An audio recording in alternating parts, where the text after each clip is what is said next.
नाज़रीन, क्या आपको ऐसा लगता है कि आप बहुत ज़्यादा ज़हीन इंसान हैं और आप में बहुत ज़्यादा कॉमन सेंस पाई जाती है? तो नाज़रीन, इस वीडियो में आपको 5 रिडल्स दी जाएंगी जिनको हल करने के लिए आपको 10 सेकंड का टाइम दिया जाएगा। अगर आपने ये रिडल्स हल कर ली तो वाकई आपका शुमार उन लोगों में किया जाएगा जो बहुत ज़्यादा ज़हीन होते हैं। नाज़रीन, आप अपना आंसर कमेंट सेक्शन में करिए। अगर वीडियो में किसी रिडल की समझ ना आए तो वीडियो को बैक करके दोबारा सुन लें। अगर ये वीडियो अच्छी लगे तो इस वीडियो को लाइक करें। मज़ीद ऐसी ही वीडियो को देखने के लिए इस चैनल को सब्सक्राइब करें। नाज़रीन, वो क्या चीज़ है जिसे इस्तेमाल करने से पहले तोड़ा जाता है?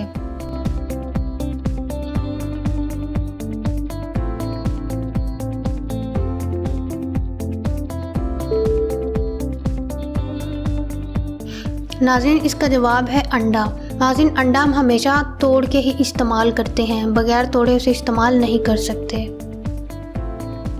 एक जगह पे एक बादशाह हुकूमत करता होता है। बादशाह की अपनी कोई भी औलाद नहीं होती। जब बादशाह बूढ़ा होता है तो उसे इस बात की फ़िक्र होती है कि मेरे बाद यहाँ पे कौन हुकूमत करेगा। एक दिन बादशाह अपनी रियासत में से 30 बहादुर और ज़हीन बच्चों को चुनता है। बादशाह उन बच्चों को अपने पास बुलाता है और एक एक बीज देता है। बादशाह कहता है कि इस बीज को उगाओ, 3 महीने बाद वापस आना, जिसका पौधा सबसे अच्छा और खिला हुआ होगा मैं उसे अपनी आने वाली रियासत का बादशाह बनाऊँगा। 3 महीने बाद जब वो बच्चे वापस आते हैं तो तमाम बच्चों के पास बहुत अच्छे खिले हुए पौधे होते हैं, लेकिन एक बच्चे के पास कोई पौधा नहीं होता। वो एक साइड पे मायूस खड़ा होता है। बादशाह तमाम बच्चों को छोड़ के उसे एक बच्चे को अपनी आने वाली रियासत का बादशाह बना देता है। नाज़रीन, बादशाह ऐसा क्यों करता है? आप अपना आंसर कमेंट सेक्शन में करिए।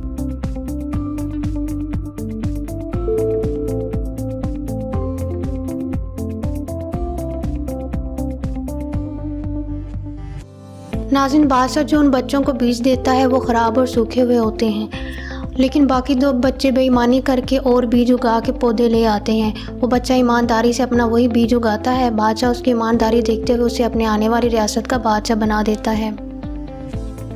अहमद अपने दोस्त के साथ बैठ के रात को न्यूज़ सुन रहा होता है, जिसमें न्यूज़ कास्टर मौसम का हाल बता रहा होता है। वो बताता है कि 2 दिन तक बारिश होगी, लेकिन परेशान होने की कोई बात नहीं है, 72 घंटों के बाद धूप निकल आएगी। न्यूज़ सुनते ही अहमद कहता है क्या बकवास है, आज भी गलत न्यूज़ दे दी। नाज़रीन, अहमद को कैसे पता चलता है कि न्यूज़ कास्टर गलत न्यूज़ दे रहा है? आप अपना आंसर कमेंट सेक्शन में करिए।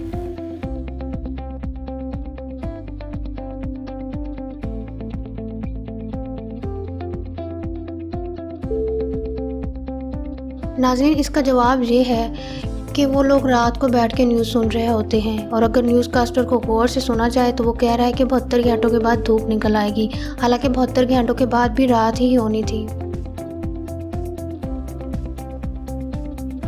नाज़रीन, एक आदमी को गिफ्ट में 3 बैग मिलते हैं, जिसमें एक के ऊपर लिखा होता है सिल्वर, दूसरे के ऊपर लिखा होता है गोल्ड और तीसरे के ऊपर लिखा होता है डायमंड। साथ में इस आदमी को ये बताया जाता है कि इन बैगों के लेबल गलत हैं, और उसके साथ शर्त ये रखी जाती है कि वो सिर्फ एक ही बैग को खोल के देख सकता है कि उसके अंदर क्या है, और उसे कहा जाता है कि उसे एक बैग को देखते हुए उसने बाकी दोनों बैगों को जजमेंट करना है कि उन दोनों बैगों के अंदर क्या है। नाज़रीन, आप बताइए कि उस आदमी को पहले कौन सा बैग खोलना चाहिए? आप अपने आंसर कमेंट सेक्शन में करें।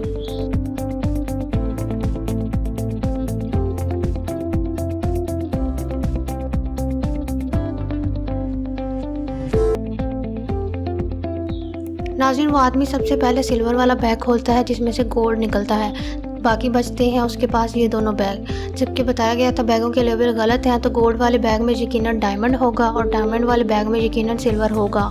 नाज़रीन, अगर आपने ये पहली किसी और बैग से शुरू की है तो आपका आंसर मुख्तलिफ हो सकता है। आप अपना आंसर हमारे साथ ज़रूर शेयर करें। फ़र्ज़ करें एक कमरे में 5 आदमी खड़े हैं। वो 5 आदमी इस तरह से खड़े हैं कि वो बगैर अपनी जगह से हिले तमाम कमरे में पड़ी हर चीज़ को देख सकते हैं। वहीं कमरे में एक सेब पड़ा होता है। नाज़रीन, आपने ये सेब किसी ऐसी पोजीशन पे रखना है कि वहाँ खड़े हुए 5 आदमियों में से किसी एक आदमी को वो सेब नज़र ना आए। तो नाज़रीन, आप ये सेब कहाँ पे रखेंगे? आप अपना आंसर कमेंट सेक्शन में करें।